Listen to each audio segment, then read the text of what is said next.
Adventist World Radio, the voice of hope. Glad you could join me on this brand new edition of New Life program. And hopefully, you will enjoy my company as I hope to enjoy yours. I am your host, Tilano Diam. In today's world, life is a very important factor that one needs to treasure because it is only gotten once. In whichever kind of life that one walks through, he or she should live in an upright and godly way. Dan Obuatho will be telling us more about this. Pastor Wahonya will also be coming in during the Bible segment with a topic entitled, Sinning Because We Are Sinful. Keep it the voice of hope.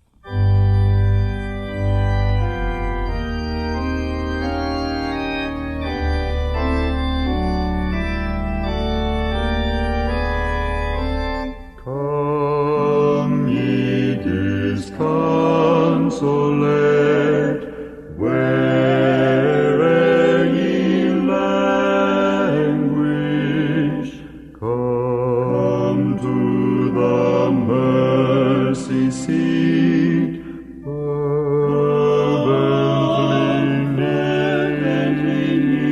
kneel. Here bring your wounded hearts, here tell your anguish. Earth has no sorrow that heaven cannot heal.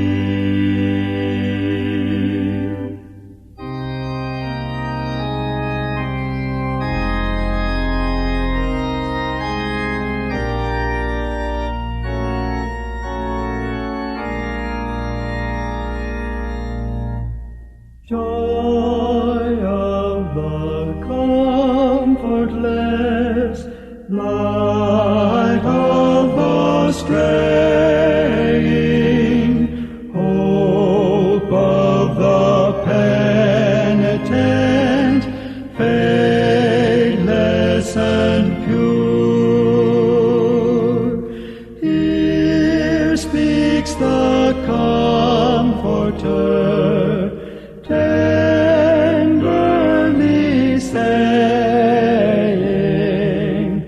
earth has no sorrow that heaven cannot cure.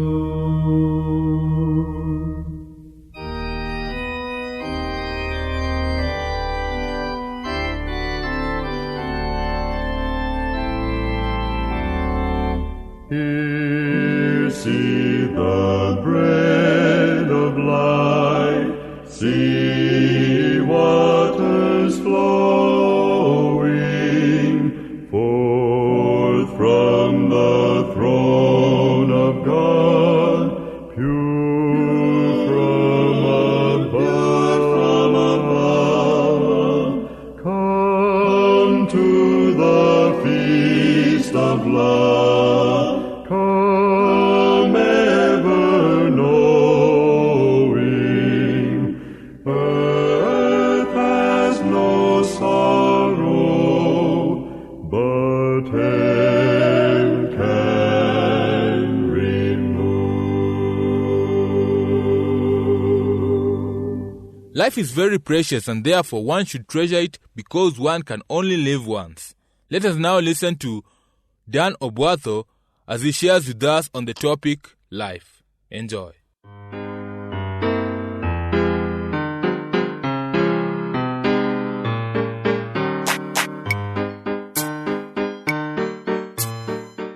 A curious 4-year-old pressed his nose tightly to the glass display and in a candy store. His mother was in a rush and spoke impatiently to him. She said, "Danny, hurry up and make up your mind. Spend your money and get it over with." "But Mama," he replied, "I have only 1 penny to spend." Then the mom answered and said, "Danny, we had only 1 penny to spend, and that penny we decided to give it to you. Now, Danny had only 1 penny to spend, just as you and I have only 1 life to live, and we should consider carefully how we intend to spend it. Most people feel that they have the right to live just as they please. But God didn't design life that way. All life is regulated by a set of rules built in by the Master, who is the designer. When Adam and Eve came from the hand of our Creator, they were perfect physically, mentally, socially, and spiritually in harmony with the laws of God. But sin disrupted this harmony, and our physical bodies have suffered the penalty, disease, and death. Our mental faculties have also suffered very, very much, for our minds have become filled with evil. Our social relationships have deteriorated until divorce, crime, and hate seem to rule. Adam and Eve's natural desire to serve the Creator is now gone completely. Self-serving supplants God-serving, and thus our spiritual nature has changed as well. But there is a common sense route back to a better and happier and a fuller and more abundant life, and it's available right now if you'll fully use your physical, mental, social, and spiritual capabilities well.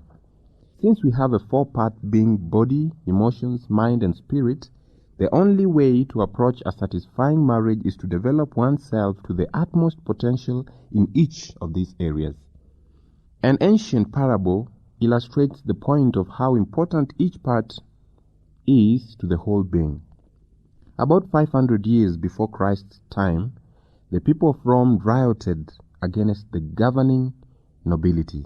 They cried, "You great men have the titles, all we have is the toiling. You nobles have all the honors and wealth and security, but we common people suffer the consequences. We are paying the bill by our blood, sweat, and tears. We are sick and tired of being slaves to Rome's rulers." So crowding the streets, the mob moved toward a strategic part of the city, bringing the capital to such a state that the senators and great men of the Rome fled for their lives. However, a famous hero of the people, General Manius Agrippa, was sent among the crowd to quiet them, and he captured the attention of the rioters with a parable that Livy, the Roman historian, preserved for us. The various parts of the body planned a conspiracy against the stomach. They agreed that the hands would not place any food in the mouth. The mouth would not take any food offered to it, and the teeth would refuse to chew any food that went into the mouth. Thus, they plotted their revenge against the stomach, which they planned to starve. But they soon discovered that their plot was destroying the whole body. So they found that the stomach was, after all, working in a very important way. It actually was nourishing them in return for the food, so that the blood produced might convey nourishment to all the body. The people caught the meaning of the parable and realized how necessary each was a piece of the entire nation. Likewise, the body, emotions, mind, and spirit are inseparably bound together. Whenever a breakdown occurs in one area, it affects the others.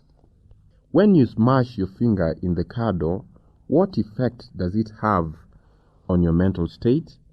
When you receive a phone call at 2 a.m. saying that a close relative has suffered a severe heart attack and has been taken to the hospital, how does your body react? When you knowingly lie to your best friend to cover up something you are ashamed of and then lose your temper in defending yourself, how do you relate to God? How does your body react to this? An important relationship exists between mental health and physical well-being. The brain, though it is the most important organ of the body, is only one of many. But when other organs are injured or become diseased, the brain suffers too. Likewise, when one's mental health is good, the other organs of the body will definitely benefit as well.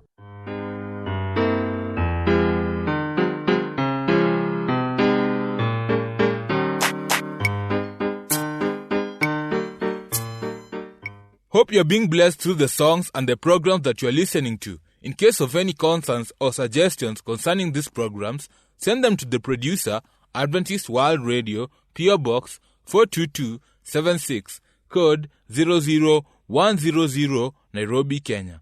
Our email address is awrnairobi@eau.adventist.org. O love that will not let me go,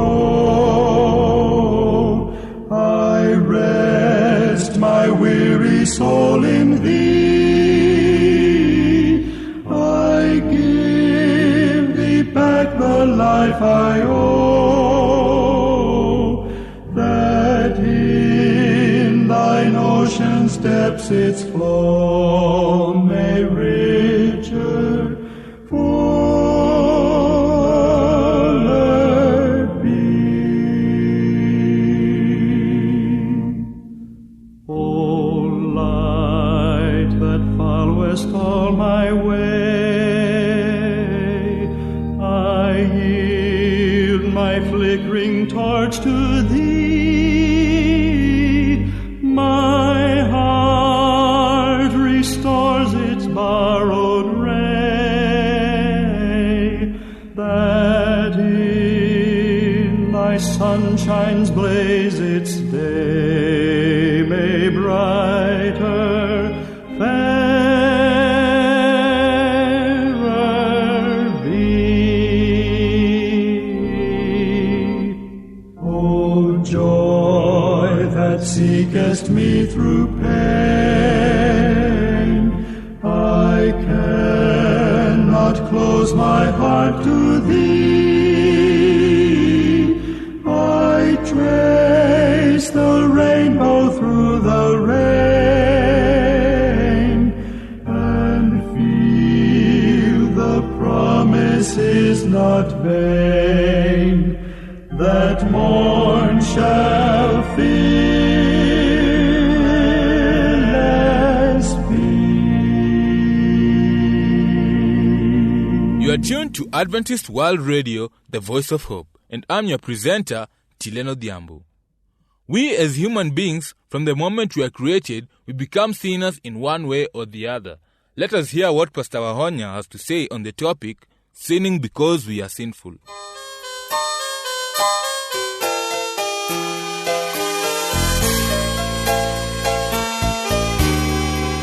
Dear listener, today let us look at the topic of sinning because we are sinful. A group of students were assigned a corpse to study for their medical course. They gathered together in the room where the corpse lay and discussed the problem before them. "He looks awfully pale," said the first student, "and he just lies there doing nothing," added the second. "I am quite sure he's not getting enough exercise to stay healthy," observed the third. "I think our first objective should be to get him up and around to help get his circulation going," concluded the fourth. So they began trying to convince the corpse to start moving about, but the corpse just stayed on the table, cold and quiet, no matter what they said or did. Now, dear friend, this is a parable. But using this somewhat gruesome analogy, we can correctly state that a corpse lies on the table because he is dead.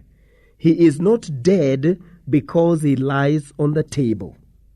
Likewise, for us human beings, we sin because we are sinful.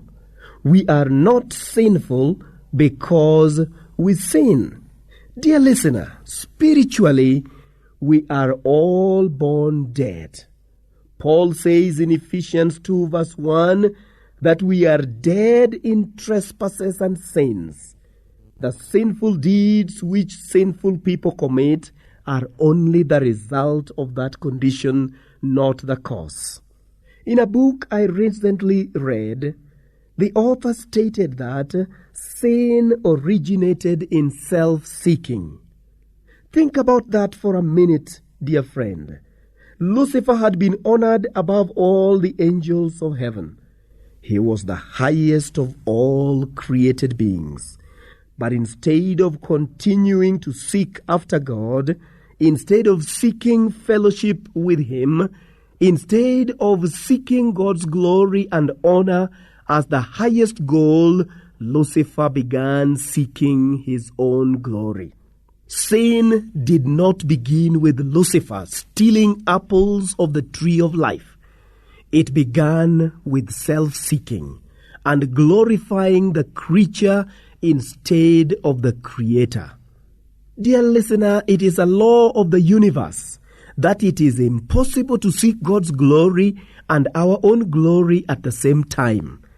The Bible clearly tells us to fear God and give glory to Him. The work of the gospel, dear friend, has no room for the glory of man. Justification by faith, says one author, is the work of God in laying the glory of man in the dust and doing for man that which is not in his power to do for himself. Worshipping ourselves instead of God is the cause of all the sins that follow. A strong-willed person may be able to control his behavior, but not even the strongest person can change his sinful condition. It is therefore impossible for us, dear listener, of ourselves to escape from the pit of sin in which we are sunken. Our hearts are evil, and we cannot change them. Any external change that we accomplish apart from Christ only results in our own glory coming to the top and the glory of God going to the dust. And you know what happens, dear friend? We end up further than ever from the life in Christ that is offered through relationship and fellowship with Him. Yes, a corpse can be washed and groomed and dressed in the finest clothes. It may not be guilty of doing even one wrong thing. It can even be taken to church, but it is still a corpse. Therefore, dear friend, only new life from within, given by God, can bring about the change from death to life, from sin to righteousness. That new life is received through a relationship with Christ. The Bible tells us in Romans 8 verse 2 that the law of the Spirit of life in Christ Jesus has made me free from the law of sin and death. Why don't you, dear friend, give your life to Christ now and experience this change?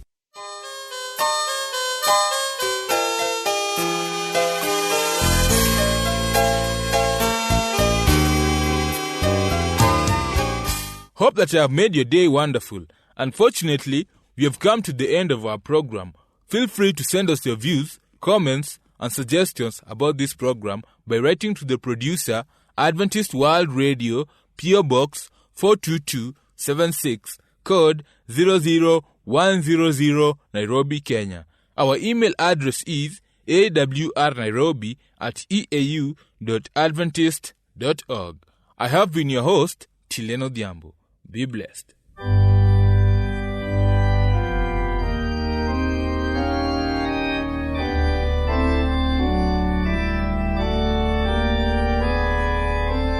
Come ye disconsolate, where'er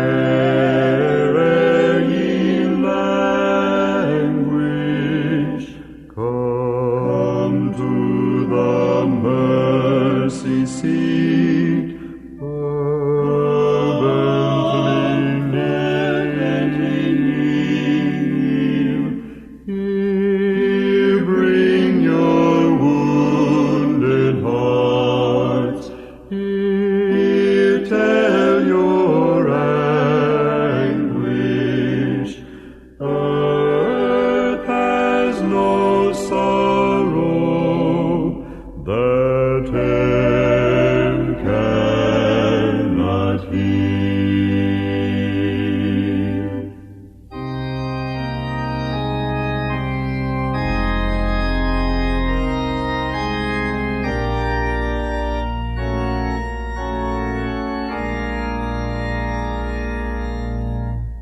Joy of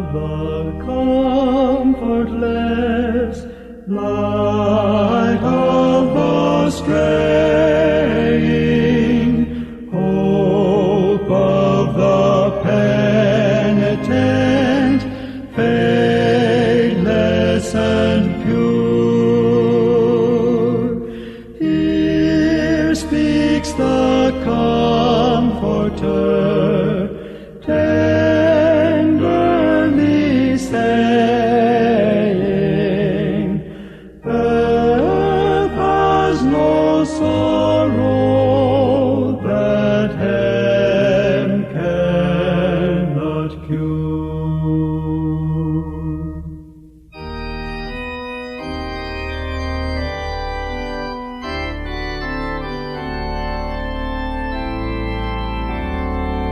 Here see the bread of life, see waters flowing forth from the throne of God, pure from above. Come to the feast of love. Come ever knowing, earth has no sorrow, but heaven can remove.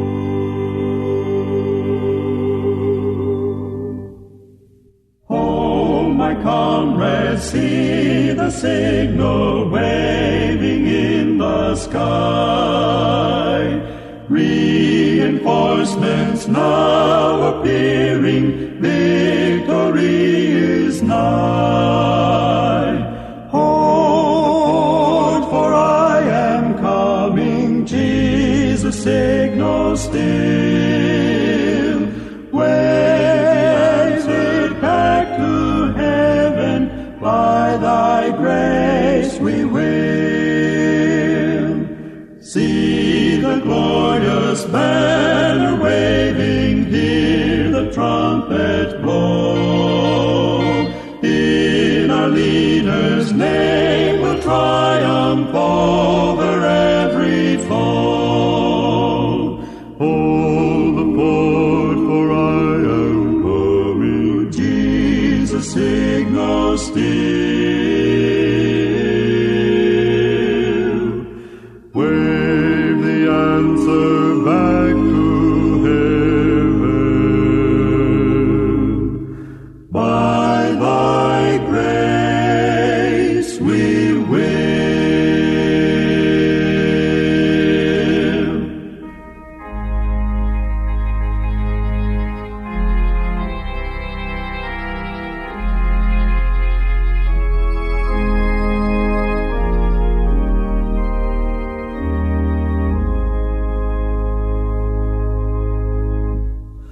There were 99 that safely lay in the shelter of the fold, but one was out on the hills away, far off from the gates of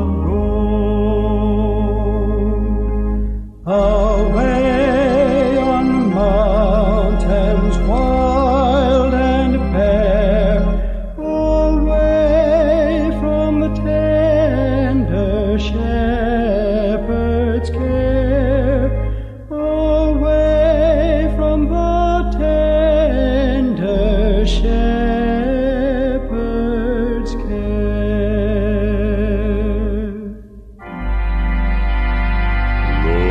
Thou hast here thy 99, are they not enough for thee? But the shepherd made answer, this of mine has wandered away from me. And although the road be rough and steep, I go to the desert to find my sheep. I go to the desert to find my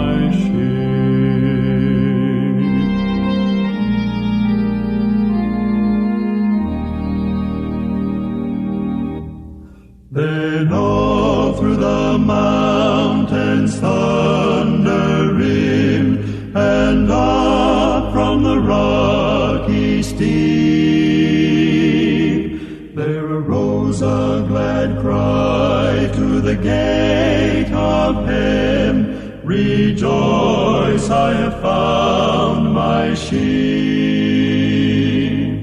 And the angels echoed around the throne, rejoice, for the Lord brings back his own. Rejoice, for the Lord brings back his own.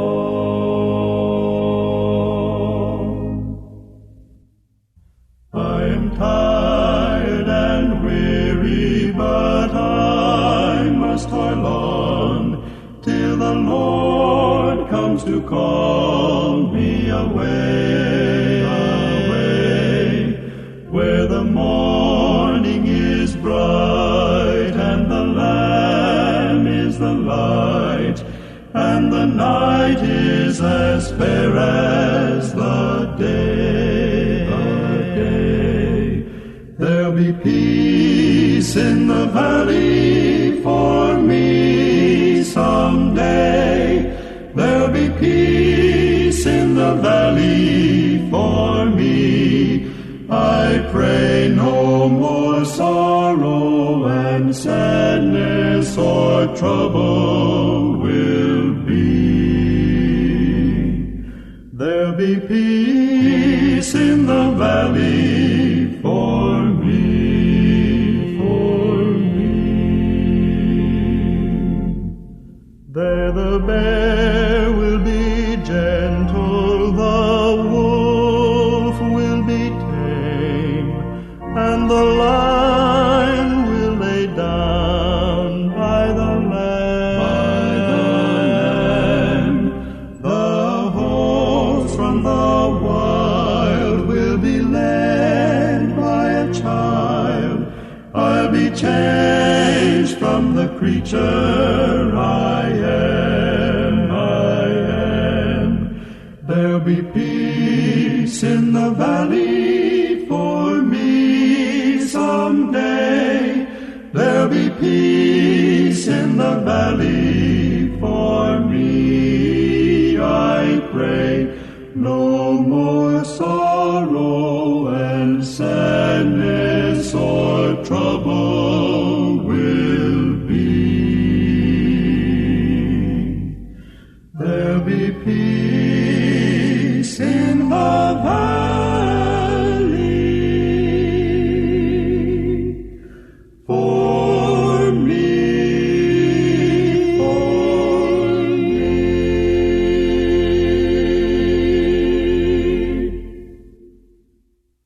Behold, I show you a mystery. A mystery. We shall not all sleep, but we shall all be changed. In a moment, in a moment, in the twinkling of an eye. In a moment, in a moment, in the twinkling of an eye. At the last trump, for the trumpet shall sound, and the dead shall be raised incorruptible.